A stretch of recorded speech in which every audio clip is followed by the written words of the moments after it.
edition of the Bullheaded Podcast. I'm your host, per usual, Sean Tyson, here with Zoo and P-Bush. How you guys doing? Oh, well, man, enjoyed that wild card weekend. Zoo, I know your boy Sunshine made a great second half appearance. I'm sure you were going nuts there, but man, tough betting weekend, man. Tough betting weekend for a lot of those spreads we talked about last week. So all I know is never bet on Kirk Cousins ever again, man. That game pissed me off so much, man. So much, man. Dude, the Giants, props to them, man. They look real good. Danny Dimes, man. He was looking like a point guard out there, but he was passing the ball real well. He actually had a decent game. Not a very cute story, if you ask me, Sean. I don't know about you. Oh, no. The cute. Okay. Did I say they were cute? All I remember is I called Seattle cute. I called Seattle cute, man. I called Seattle cute. I said those would be a butt whooping because the 49ers, man. But I don't know what I said about the Giants, man. Because that game was. I watched a lot of Giants games, man. They're a cute story. I didn't like them. The Seahawks, I will give them credit along with the Dolphins. They made the games competitive for a decent portion. And I would say more so the Dolphins made it really competitive. Third string for a decent portion of the game. Same with the Ravens, which it kind of is another, I guess a tell and a sign of how the NFL is with, listen, man, it doesn't really matter most of the time with injuries and things of that nature. When it comes to the playoffs, you can't just say, well, this team's going to get blown out because those are guys that are competing for incentives. They're competing to get to the Super Bowl, division round, whatever. They're going to compete. And, that was good for the consumer part of wild card weekend. But like some teams like the Seahawks, they ended up really getting a butt handed to them. So I wanted to ask the guys, what was their overall impressions of wild card weekend? And people, I'm going to start with you. I gotta start with your boy, man, Danny Dimes. He really impressed me, man. Led his team obviously in passing, putting up 300, 2 touchdowns. Pretty good completion percentage. Got Hodgins going. Him and Hodgins are clearly have a nice little rep going between the two of them. Saquon only 9 carries, man, but over 6 yards a carry, something like around there, and 2 touchdowns. You don't talk about an efficient offense, man. I know the Vikings defense is not at all, not the best in the league. Terrible. They might be one of the worst. But hey, they had gotten the win against the Giants in a close one back in December at home. And Sean, you've mentioned this a bunch of times. No matter what, college or NFL, it's tough to beat a team twice in 1 year, unless there's that much of a disparity. But when you get to the playoffs and teams are there for a reason, it is tough, even if you have beat them once in the regular season. So I was really impressed with the Giants. They also shut down Justin Jefferson, for all intents and purposes. And even though Hawkinson, man, he kept them in the game pretty much single-handedly. Man, what a beast pickup for the future for that team. But once again, man, Dalvin Cook just can't get anything going. That I don't know where he's going with this. That's a lot to do with the Giants' defense, bro. And their defense is very run good. defense. Dexter Lawrence is not to be played with. No, he's not. He's an all-pro for a reason. Yeah, but I just think Dalvin, they can't rely on him as much as they used to. And as long as you take Justin Jefferson out of the game, it's going to be hard for them to get down the field and have that explosive firepower that we did see at times this year. So shout out to the Giants, man. I'm glad they got a dub. Yeah, for sure. Man, this Vikings secondary, I got to keep harping on it, man. It's absolutely atrocious, man. Making Danny Dimes looking like a Hall of Famer right now. That's what happened. That's what happened. Danny Dimes was throwing dimes, man, to a bunch of no-name receivers. No-name receivers, man. Like, the only guy that didn't make an appearance for the Giants is the same dude, Kenny Galladay, because that dude I don't even think he plays football anymore. But Isaiah Hodgins, you were mentioning me, 105 yards. No-name receiver. Darius Slayton, even though he had that really bad drop, like god-awful drop that would have ended the game, still had a nice game, 88 yards, man. 88 yards for that dude. Saquon Barkley got into the passing game, too. He has some nice runs. Obviously, that rushing touchdown, that was a nice-ass run. But in the receiving game, the dude didn't get that many touches because Danny Dimes went RB1 mode today, man. Yeah. 80 yards. Yeah, I'm telling you, man. Coach of the year, man. Brian Dable, Coach of the Year, utilizing Danny Dimes' athleticism because, I don't care about his passing. He looked good in the passing game because the Vikings secondary is the worst in football. There you go. We saw in the regular season, Danny Dimes throwing a lot of passing yards, and no surprise here, another 300 yards. Another 300 yards for Danny Dimes, man. Took advantage of this sorry secondary, Kirk Cousins, man. If you look at the stats. He didn't even play that game. He didn't play that bad. Like 270, 2 tutties, no interceptions, man, 85 QBR. That's a pretty solid game. But that last pass, though, what the hell does he think? I don't know. What was he thinking? Check down. Little check down to TJ Hawk, man. He had no chance unless he beat that one tackle, like missing a tackle. But dude, I don't know what he was thinking on that last plays, man.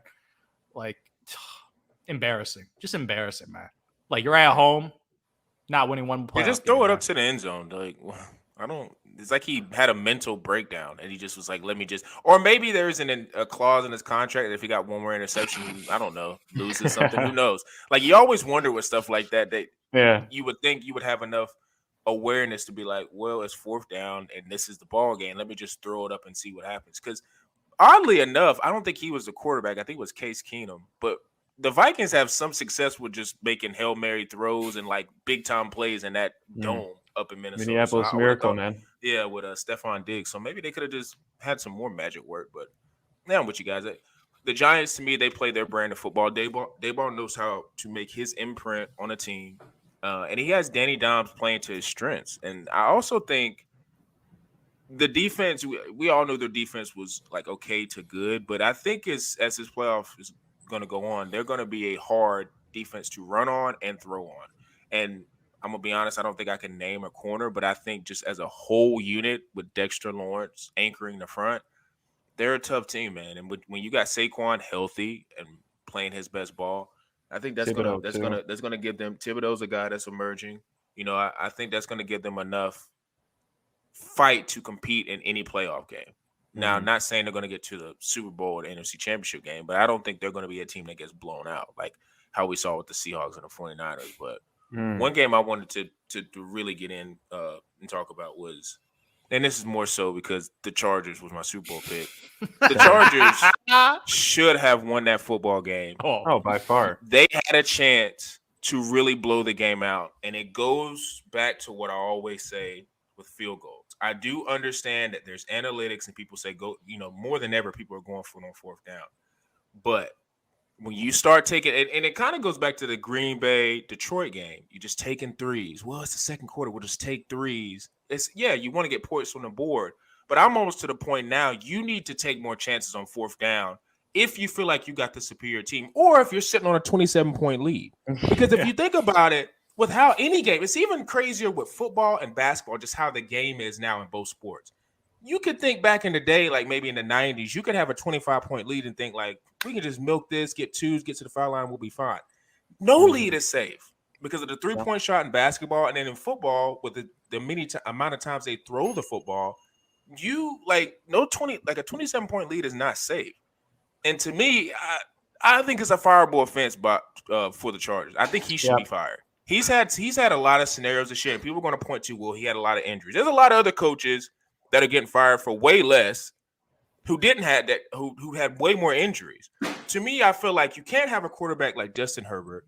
You can't have a guy like Mike Williams playing in the week before. Speaking of injuries, that is 100% the coach's fault. 100%. Oh my God. Playing him in a meaningless game, and he's coming off injury. That's the key thing. Yeah. He is coming 100%. Off injury, so he's vulnerable, and he played him in a meaningless game, and he messed him up, and now he missed the rest of the playoffs. Yeah, fracture's back, and then the guy missed the rest of the playoffs. And then post-game, that meaningless game against the Texans, they ask him, like, what are you doing? He's like, I got 48 men, man. I gotta play them. No, you don't. They're called backups. What are you talking about? You got backups. He's like, Carter. He was like, I gotta phase them out. No. You can just have Mike Will have a good day, chill on the bench with me, man. We'll put a backups in. What's he thinking, man? That was his explanation. I got 48 men. I'm like, what are you talking about, man? Just like that made absolutely no sense. Needs to go.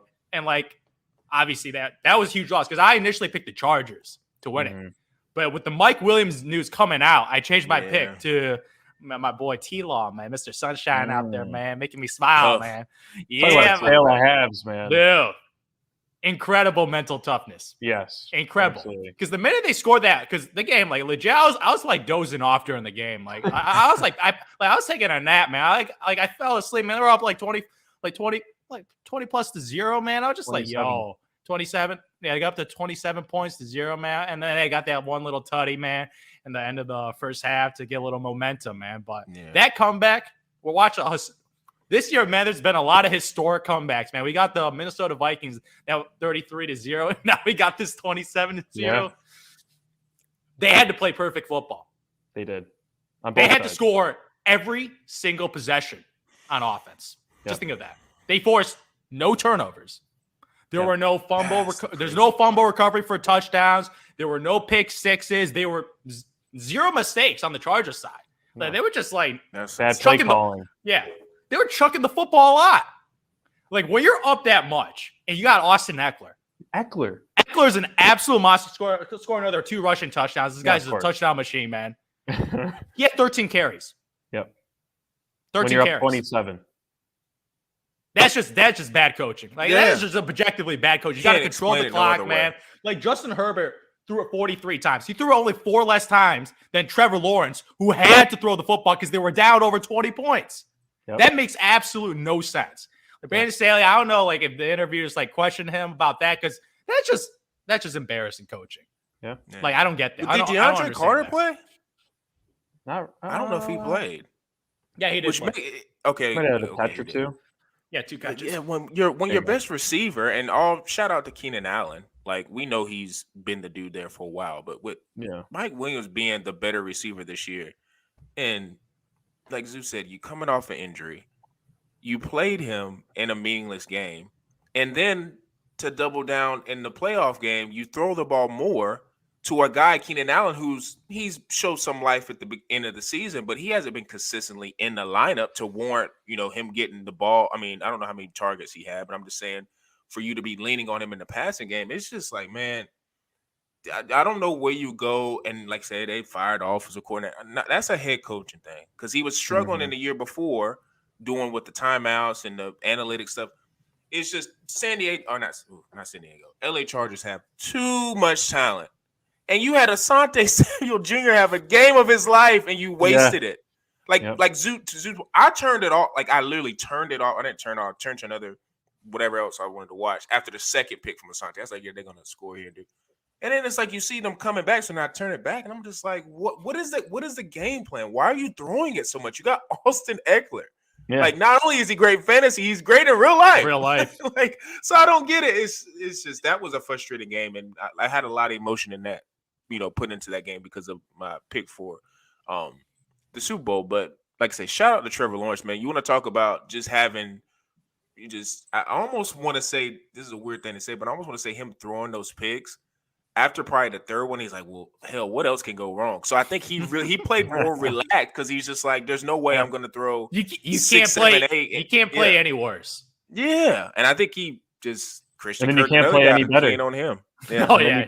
And then you can't play any better than the second half that he had. Yeah, it was just it was a weird. I don't know. We had 4 interceptions and a half. We had the guy miss 4 extra points in last night's game.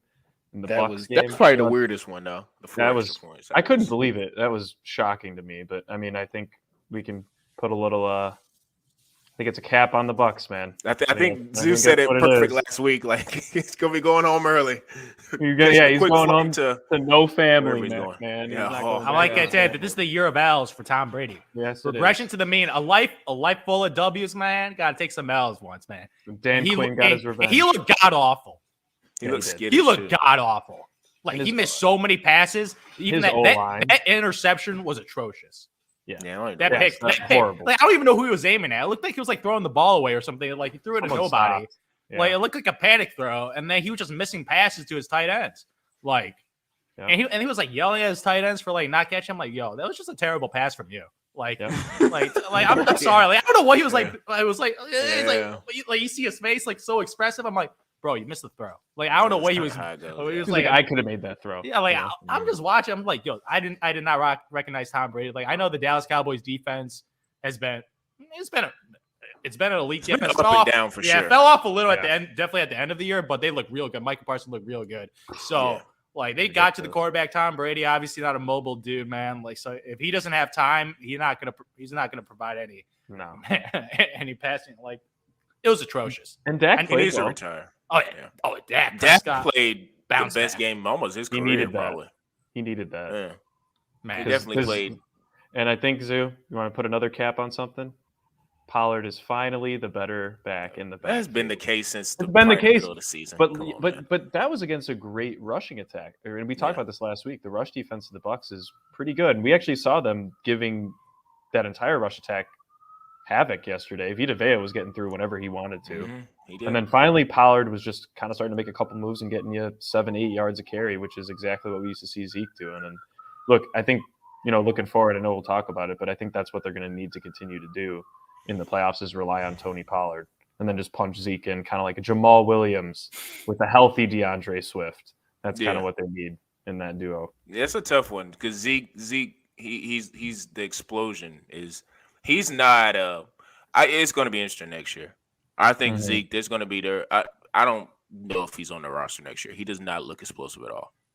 Like he looks like a back that's been in the league for a while, which happens to all backs. They just, they start out high and high and full of energy. Unless you're Frank Gore. No. Yeah, he's the only one that lasts an extremely long time for a back. So, but yeah, Dallas is like one of those, up and down teams. I am interested to see, we're going to be talking about it later, but if they keep that, like their A+ potential, you could argue that's the best in the playoffs because when you got Micah and that defense running around and then they put there's a corner from South Carolina, Israel McQuamu, who's like 6'4", and he had some good plays against Chris Godwin. If you got him alongside Trayvon Diggs and he can maybe cause a little bit of havoc and you have a little bit of that second corner having some success, that could be very interesting. But Tom Brady needs to retire. I don't want him going to the Raiders. I don't want to see it. I'm done with the story. It's kind of like I almost feel like with LeBron once he passes Kareem. Like if I don't okay, like we get it. You're gonna you're gonna put more points on that. But it's like, and football dominates basketball. So like, even though LeBron's such a big figure within basketball, Tom Brady's still a huge figure because he's in the biggest sport. But I don't want to see the Raiders. I don't want to see that no more. Because to me, like to Zoo's point, he's not playing good. And people, and to me, it's like I don't know why we have to everybody keeps saying, well, we need to build more around him. Well, he's older. Like and the other thing is he's got 7 Super Bowls and everybody knows he's the GOAT. Like, what else are you playing for? Like, I've never been an ultra athlete to where I played on the NFL level. So I people could just say, what do you know? You've never played. And okay, but like, you're the GOAT. Nobody, I don't know anybody who's trying to dispute, Tom Brady and no, nobody's disputing it. So it's like, he's got to go because this is what's going to happen. He's going to go to the Raiders, and they're probably going to start 3-1, 3-2, 4-2, and it's going to be 6-11. Back. And they're going to tail off because that's what happens when you're older, especially in a physical sport like that. It's just tough. It's tough. It's it sucks that you lost your last home playoff game, but. I'm done with that storyline, and I'm kind of glad they lost. Some new blood. Yeah, there's a lot of new blood. Oh, yeah, Daniel Jones, man, the new blood. Now you know what I gotta say. It's Brian Dable. It's all Brian Dable. I'm giving him all the credit, man. No, I agree with He's that. Incredible. I do think because Danny Dimes didn't show any of this, 3 or 4 years before he got Daboll. Daboll has established himself as being a quote unquote quarterback whisperer. Because look at Josh Allen before he helped out Josh Allen's career a lot, especially with like treated it similarly. Josh Allen might need him now because Josh Allen hasn't been. He's great, but he hasn't been the sharpest. Dude, like he got a fumbling problem. Yeah, he got an interception problem this year. Turnover problem. Because that fumble recovery for a touchdown by the Miami Dolphins, man. Wow. Miami was this close to winning that game. I know. Shouldn't have been even close. They were on a third-string quarterback, man, and they almost beat the Buffalo Bills, which is the consensus winner of this year, Vegas odds-on favorite, and they almost lost to a team on their third-string quarterback. Not their backup, third-string quarterback. And Jalen Waddle was dropping passes the entire game, man. My God. He got some butterfingers that day, man. That was incredible effort by the Miami Dolphins because after they went up 17-0, I wrote them off completely. Yeah, I thought the game was over. I thought the game was pretty much going to be like what happened with what happened to the Dallas and Buccaneers game. I thought it was going to be a blowout game, boring game, but dude, shout out to Mike McDaniels, man. Yeah, incredible coaching, incredible. If they had Tua, they might have won. They could have. They probably would have. They would have. The way they were playing, man, especially Josh Allen's turnover, man. You cannot get a fumble recovery for a touchdown. 3 turnovers, man. Man. Do you think that affects them going in? I mean, we could look at the divisional round real quick. Do you think that affects them go to... in the Bills-Bengals? I think I like Joe. Because the Bengals didn't They didn't really impress me that much. You know what I think with Yeah, the they Bengals? that's another team that They should have lost. Had a fumble recovered to get a touchdown, Tyler man. Huntley. Yeah, Tyler Huntley tries to be Cam Newton, Christian McCaffrey, just soar in on the top. No, just stop. Should have given it to Dobbins. Dude. Or Gus Edwards. Zero carries in the red zone, man. 0 carries in the red zone for J.K. Dobbins. Called out his coach pretty much. And Huntley. Like, bro, I'm like, why am I not getting touches? I deserve them. He's actually balling this year for a guy coming off catastrophic knee injury. Like, his yards per carry have been pretty impressive for a dude coming off knee injury, man. But, like, the Bengals right now, they are injured. Their offensive line, massacred by injuries. Like, absolutely massacred. Because that Ravens defense, like, my goodness, they got to Joe Burrow. That's what the Ravens do. They always play strong defense. That's for sure. And but the Bills, I don't know. The Bills pass rush hasn't been like that great this year and Vaughn, compared to years past. Vaughn got hurt. So, I mean, I don't think it's going to be as big of an issue, but I think that Josh Allen turnover, I mean, to be honest, this was Gabe Davis's best game of the season by far. He finally did something. They got big plays from both of their wide receivers that we expected to see all year. And that's going to be how they have to keep up with the Bengals because, you know, they got Jamar Chase gone. I think Mixon not being able to get in a rhythm. Once again, to Zeus' point, their O-line battered up. You know, I think they got 2 practice squad guys. They, you know, on their O-line.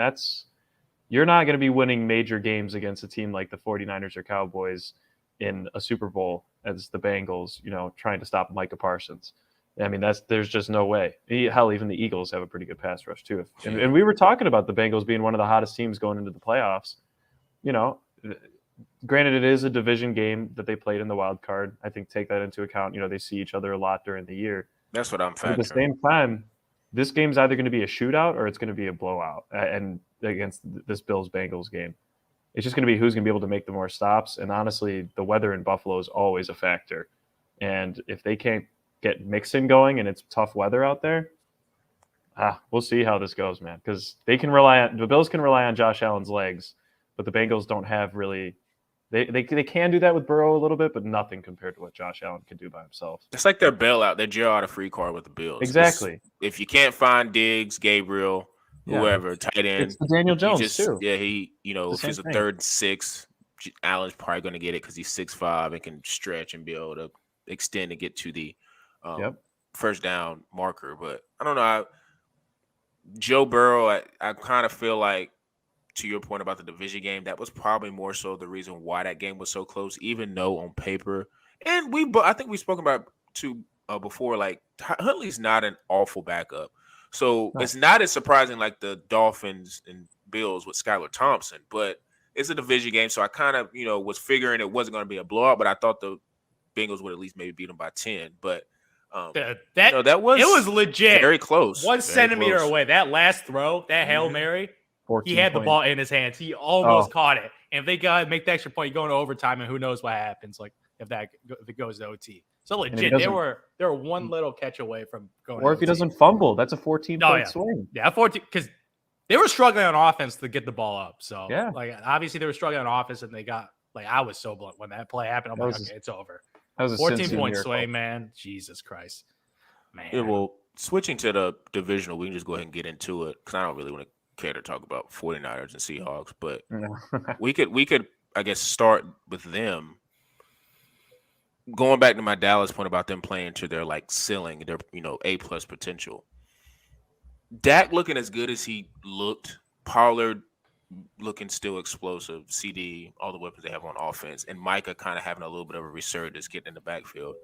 It does make it interesting because unlike the Seahawks, which valiant effort they gave. Good first half. Very good first half. Very good first half. They fought. I will say they don't have anybody on their defense like Micah. And if Micah is getting in the backfield, being disruptive every other play, it's makes this game a whole lot more interesting because I don't know, and I haven't watched every 49ers game, but I don't know how great Purdy would look getting the ball to those weapons, which he has a lot of, if Micah's in his face every day. Because that's the one neutralizer. If you have a pass rush that can get to the quarterback, I don't care if he's an all-pro or a first-year starter, that's going to affect the offense. And if Dallas can be disruptive enough on defense to where 49ers are not going up and down the field, and then Dak plays, he don't even have to play like how he played last night. But if he's just maybe 70 to 65% of that version of Dak, then that makes this game very interesting. Because I think every year when Dallas, if they do make the playoffs, we all, if you look up and down their roster, they have a lot of talent. It's just they always don't play the best in close games, or they always don't play the best when you need them to win that game. But just seeing how they played against Tampa Bay, and I've been saying Tampa Bay wasn't good, but you still had to go in there and win that game. We keep forgetting because Tom Brady's on it, but it was a below 500. Below average. Yeah, they were 8-9. Yeah. They finished 8-10. So they were not a good team. But Dallas, I mean, what was the record? I didn't see the stat, but they said today it's been forever since they won a road playoff game. So maybe that does a little bit for Dallas's confidence. But that's an interesting game because to me it's going to be centered around Micah. They got to win a second road game in a row. I don't know. Man, just the Niners, baby.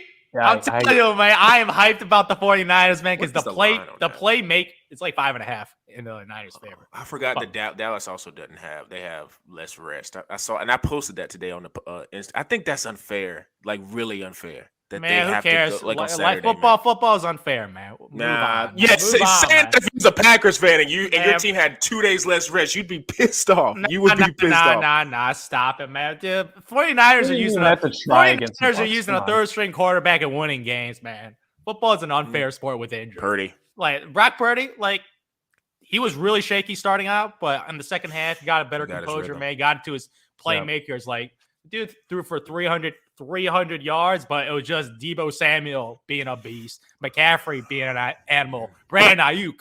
That dude was open every time on his routes. On that one out to the right. Exactly, man. Like in the little dick and duck route, dude was always open. Like the playmakers are just incredible. Watching that Niners weapons, man, my Super Bowl pick is still alive, and I feel pretty good about it, man. And Christian McCaffrey, man, what a godsend. This is why you get Christian McCaffrey, because that one run, if you know what I'm talking about, that one run to the left side, I was like, man, this dude's an animal. You combine the genius of a head coach and Shanahan with the rushing attack that he creates for his running back. Shanahan, doesn't matter who his running backs are, they're always productive. They're always the Jeff Wilson, like Elijah Mitchell, whoever. But then if you give him a superstar talent, McCaffrey, it just amplifies how effective he is. The dude averaged 8 yards a carry against the Seattle Seahawks team. So they're using him in his full capability. And Brock Purdy, man, just manage the game, man. Be a game manager. All I need you to do is be Jimmy G. Game manager. Don't throw picks. Don't fumble the ball. Get to your playmakers, man. That's all I want you to do, man. Don't do too much. And pretty much that's what they're asking him to do right now. Just be a game manager and let the defense. I don't know about the defense, though. That first half a little shaky. I was like, what the heck? Geno Smith looking like a god in that first half. Throwing dimes to DK Metcalf. Yeah, dude. I don't know. I was just like, dang, everyone's just open. I was just watching. I was like, dang, the Seattle Seahawks. I know they got some nice receivers like Tyler Lockett, DK Metcalf. Dude, they were just open the entire first half. I was just like, this Niners defense didn't go straight down every time. He's so good at that. Yeah, that's why he's going to last a long time. You don't fumble, and you're not going to get injured 99% of the time if you do that. That's for sure. I always respect it, but yeah, man, I think I got to go with the Niners in this game. I mean, I think Dak, he did prove something, but you just pointed it out, Sean. The Bucs thinking he's going to do that again. And he probably won't do that again. And it's funny because when you were watching it, I was watching the Peyton and Eli broadcast of the game last night, and he made one throw towards the end of the game. I know it was obviously done by that point.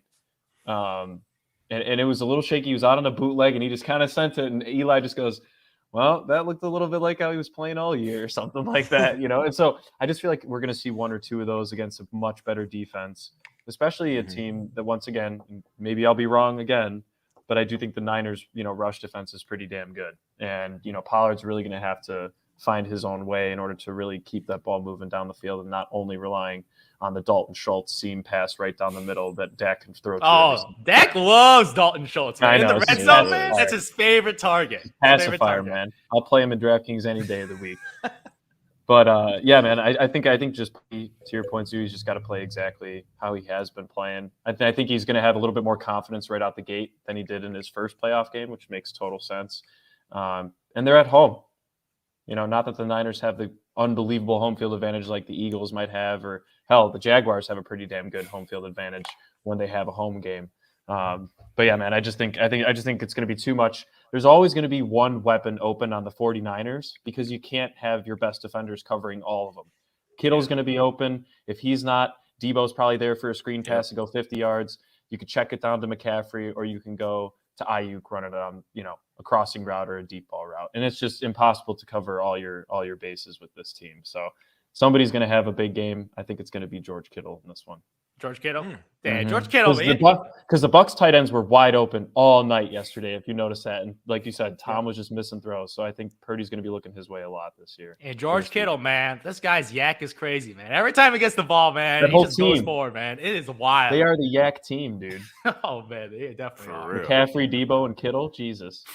Yeah, Debo, he throw him a 4-yard slant. He'll take that to the house. Where was this all year, Debo? He turns into a running back, bro. As soon as he gets the ball, every time he's like an extra running back on the field. And like Justin Fields, man. That's an all-time. Yeah, that's an all-time. I think this matchup is an all-time uniform matchup. I love the 49ers and Cowboys uniforms. Classics. Like that is an all-time uniform matchup. So, and one thing I have to point out, man. George Kittle's helmet, man, looks a little different from everybody else's helmet. I don't know what it is. It's just like dented in a little. I don't know. It just looks a little cool. I just always noticed George Kittle's helmet, man. Got that customized look. Yeah, there's like 40 different types of helmet. Every player, like, back maybe even 10 years ago, like everybody had like maybe 4 or 5 different helmets, but there was all within a family. Now it feels like the players just have custom helmets. Like you said, I think everybody just has their own supplier of helmets. And if it gets approved, I guess, by the NFL, they just have their own helmet. Mm-hmm. So I think the next game I want to go to is Philly Giants. Another divisional. A lot of divisional games. Yeah, a lot of divisional games. It's crazy how it kind of shaped out. I've been on the Jalen Hurts bandwagon, so now that my Chargers are out, got to find a new team. And now I don't even know if I want to pick them, because if I do, I may give them the curse of, death and them actually end up losing. But I'm gonna ride with Philly.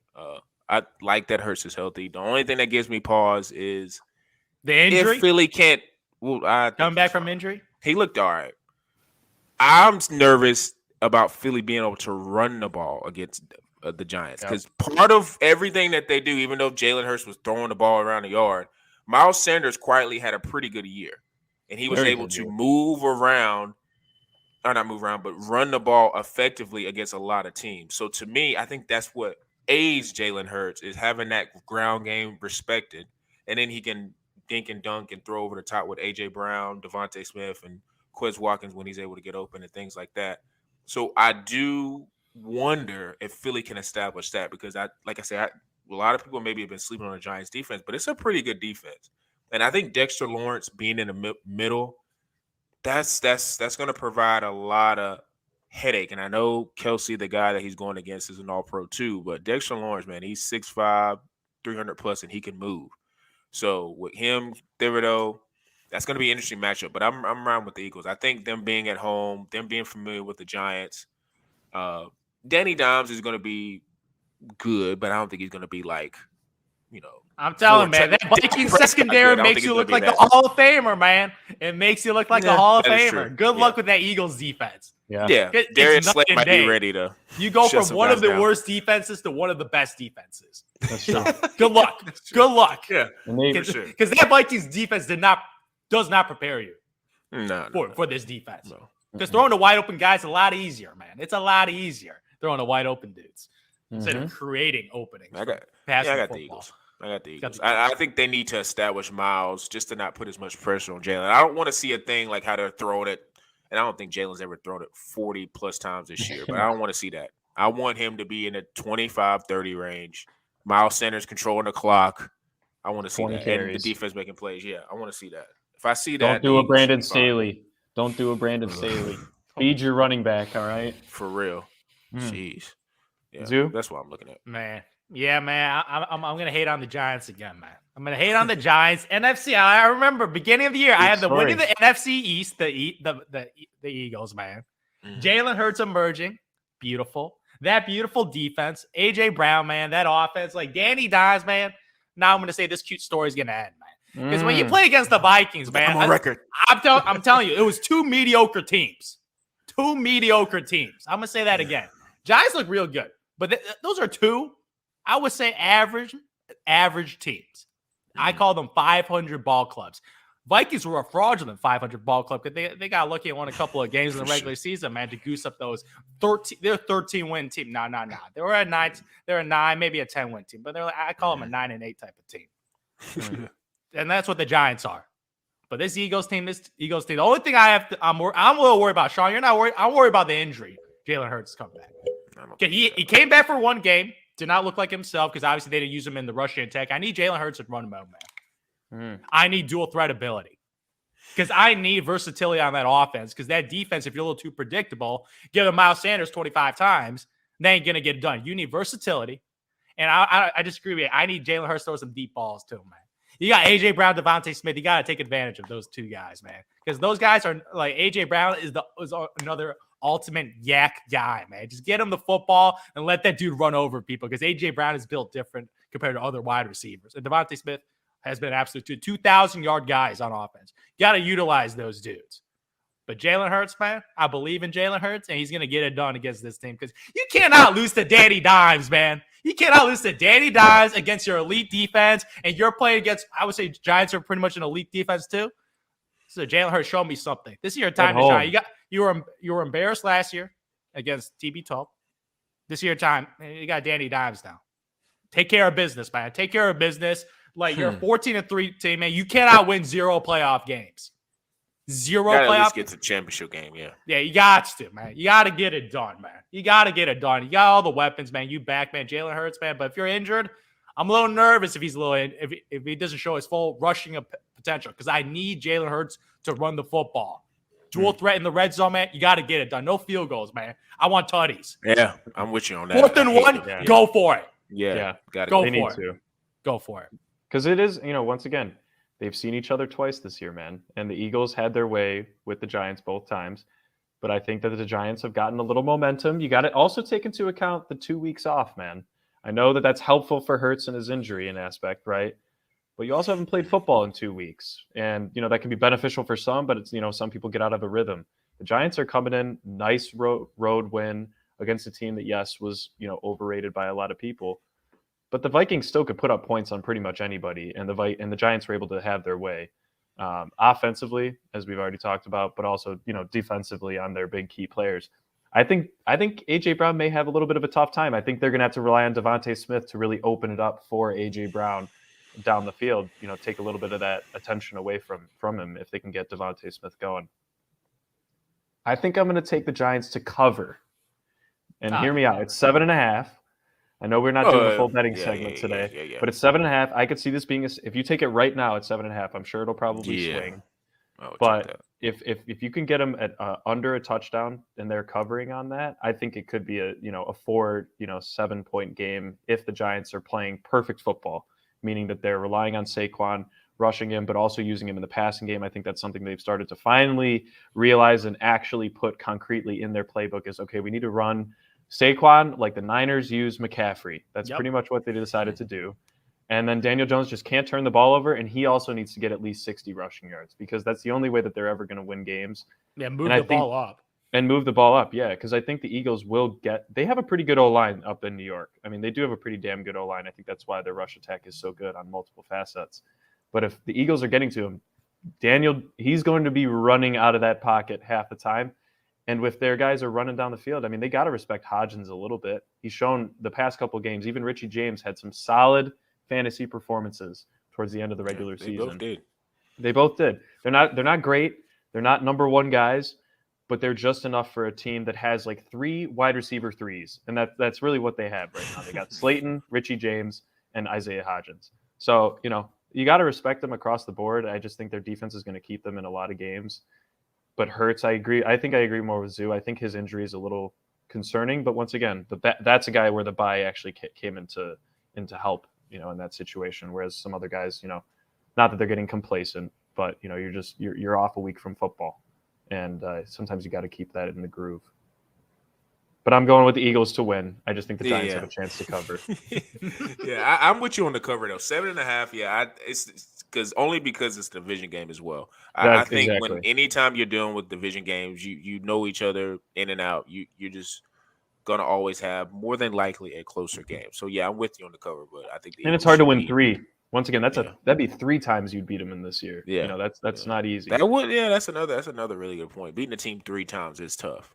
Mm-hmm. I'm gonna need the Eagles to come out fast. I don't want it to be like I said. Same thing. What I say about Dallas. Like Dallas need to come out and put their foot down, not have it linger in a 10-point, 7-point game. No, come out, beat their you know what, and then let the chips fall where they may. But I'm gonna keep the next one short, sweet. Mahomes and Kelsey. And that's no disrespect to Jacksonville, but Mahomes and Kelsey. I think I almost think they're looking around because they had the week off. They're looking like we're getting to the Super Bowl. Looking at how the Bills played, the Bengals played, they're like, we should be in the Super Bowl. There's no excuses. Like right now. And I think they're going to be laser focused. I don't think they're going to let Jacksonville have any type of confidence in the third quarter because they're looking like Buffalo looks like food. They're looking at the Bengals like I think Joe Burrow looks like food. Like I think that's how they're looking at these teams. Because before that, the Bengals have dominated Kansas City for the most part, and the Bills have played the Chiefs really tough. But after seeing how they played in the first 2 weeks, and maybe team fans of that team can say, "Well, we wasn't focused because their quarterbacks winning." Whatever. Kansas City is looking at them like this is our year. That's what they're looking at it. And I know Tom didn't play well this year, but there's a side of relief knowing that Brady's out. And, Kansas City got beat by Brady, even though there's probably no chance he's getting to the Super Bowl this year. But Mahomes and Kelsey, I think they're going to come in and dominate. Man. Jacksonville Jaguars, man. Cute story, man. There we go. Beautiful story. There we go. It was a miracle that happened last week. And you know what happened to miracles, man? Regression back and get your ass whooped the next week, man. That's what's going to happen. I'm telling you, there was an emotional high. They have peaked in the high of footballs. Yeah. Like, they have euphoria. They have happiness. They're talking to each other. Everybody hyping up Doug Peterson, man. Yeah. Trevor Lawrence, man. This guy, man. This guy, #1 overall draft pick with one of the greatest second halves of football. And then they're going to have a massive reality check when they're going to play a championship contender in the Kansas City Chiefs at KC with a focused Patrick Mahomes and Andy Reid with extra game film tape after watching that game. Because you know what happened, man. Because pretty much Justin Herbert to Patrick Mahomes. There's tiers to this, but Herbert, Mahomes. Yeah. Brandon Staley, Andy Reid, man. There's a massive gap right there. So based on coaching wise, man, there's such a gap because Doug Peterson could really coach football. Like, obviously, legit. He went from a hell of a coach. One of the worst teams last year to a playoff team. And there's significant transaction that happened was bye-bye Urban Myers and get me a real NFL head coach and unlock Trevor Lawrence. Because Trevor Lawrence was trash last year. He was really, really bad. Like he was probably a bottom 10% quarterback last year based on his production as a starter last year. And this guy definitely turned like from his year 1 to year 2 jump. I give a lot of credit to Doug Peterson. He always talked about how this dude gave him a bunch of confidence this year of being the guy, being a franchise quarterback. And he's balling right now like a top 10 quarterback right now. So Doug Peterson, man, is a cute story, man. They're a 500 ball club, man. They're a middle ball club. You're playing against an elite franchise in the Kansas City Chiefs who's been here and done that, man. Last year, they got embarrassed by the Cincinnati Bengals, man. They got extra motivation. They're focused, man. And Patrick Mahomes, this dude's going to win MVP. You got Andy Reid out there, man. As you say, Sean, man, Travis Kelce having a historic tight end season. That offense, beautiful, beautiful, beautiful. And if they go up 27-0, they ain't blowing that lead, man. They're going to get it done. Patrick Mahomes going to get it done. This dude's an MVP. This is going to be an MVP, second MVP this season, man. KC, man. They call it KC Invitational, but he's going back. He's going back. KC Invitational. You know, like I swear to God, ever since Mahomes started playing football in his second year, I think he's made it every year. Every single year. He's either made it to the AFC Championship game. So do I think that changed him? Nope. Do you know what that's called? That's called a trend, man. And nothing's changed, man. Bye, Tyreek. We don't need you. So Andy Reid. I think a lot of that's they've been at home too. They've been at home most of those too. Yeah, exactly, man. They get the 1 seed. Yeah, get the bye. Play that is interesting. I would love to see Mahomes on the road. How he would play. I mean, I don't think his game would change, but that'd just be interesting to see how he plays on the road. Didn't they play in? Was the game in Buffalo last year, or was that in? No, it was in Kansas City. No, it was in Kansas City. That game's in Buffalo. We might have a different story, man. Yeah. But no, I agree with y'all. I think Chiefs, all the way. I think Jerick McKinnon's probably going to extend his touchdown receiving streak. Let's be honest here. Man, you want to talk about a touchdown machine? Jesus Christ, Jerick McKinnon, and he's been huge for them. I mean, honestly, that's another facet of their game that it just makes it tough to stop. You got Kelsey running those 7-yard curl routes, man, finding that soft spot in the zone. Expect him to be eaten all day. I think the only thing the Chiefs are a little worried about, the Jags pass rush has been impressive lately, and they were eating the Chargers O-line alive. And I think that's partially, to your point, Zoo, that they were just chucking the ball. Why not just start running some draw plays with Eckler, to try and, take that away? So maybe just see the Chiefs probably trying to game plan for that, I think, but Mahomes is so mobile and he can throw on the run very easily that I think, I don't know what the spread is, but I'm a little hesitant after. Okay, that's not as bad as last week's games because some of those were, 13.5, they're 12.5, 13.5, and those ended up not covering whatsoever. Ravens, Bengals mostly. 8.5, that's a little tough, but I could see it being a 10-point game. I think they just need to get out to a hot start and kind of get in Lawrence's head and make sure he actually has a poor second half this time because there's no way he throws four interceptions. But out of all the teams in the divisional round, I think the Chiefs are going to try. I'm not saying they're going to do it, but they're going to try to make the biggest statement.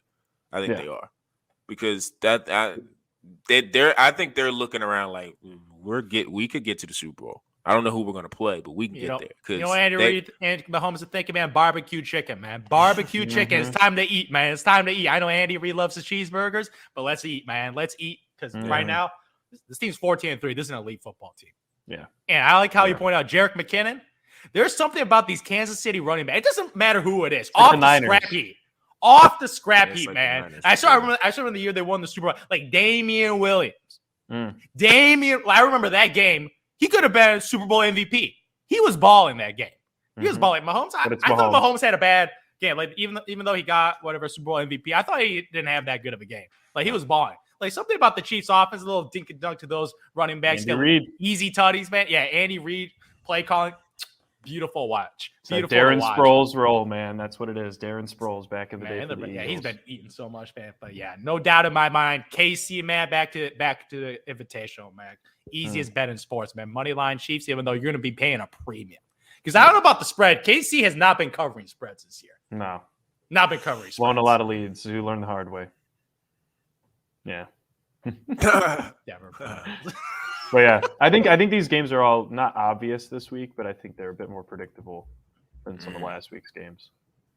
Like I said, the quarterbacks matchups last week, you could maybe argue if you wanted to argue that was why some of the contenders that were supposed to win those games were falling asleep behind the wheel. But I think this year everybody has each other's full attention. And I do think that it'll be better matchups. I just think Kansas City may be the team that tries to just make a statement. But, wild card weekend was wild to say the least. I think the divisional round will be another wild weekend. But as usual, you guys can tune in to our YouTube page at Quantrell Knows, our Instagram page at bullheaded_pod. Like I make a little small shout out with Jason Tatum for 51 last night. We are aware of what's going on in the NBA, but like I say, it's the NFL playoffs. So make sure you guys tune into our Spotify, Apple, Google Podcasts. Make sure you give us a 5-star rating on Apple if you happen to be there. If I do catch that, I will try to make sure if you want to put a question on the 5-star rating, maybe we can answer it on the podcast. I want to try to insert that into our daily program. So make sure you guys tune in for that. And for me, Zoo, and P. Bush, we are out.